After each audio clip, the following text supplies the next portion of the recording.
Puducherry ECR road Latha steel அருகிலுள்ள அகத்தியர் வீதியில் electrical cable line பயங்கர சத்தத்துடன் வெடித்து பற்றி எரியும் நிகழ்ச்சி நேற்று இரவு 10:30 மணிக்கு நடந்தது.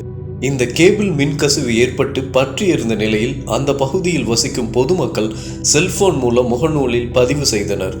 நேற்று புதுச்சேரியில் இரவு மழை பெய்ததால் எவ்வித அசம்பாவிதம் ஏதும் நடக்கவில்லை. உடனே மின்துறைக்கு தகவல் தெரிவித்த நிலையில் உடனடியாக அந்த பகுதியில் மட்டும் மின் துண்டிப்பு செய்தனர். தற்போது அதை சரி செய்யும் பணி தீவிரமாக நடைபெற்று வருகிறது.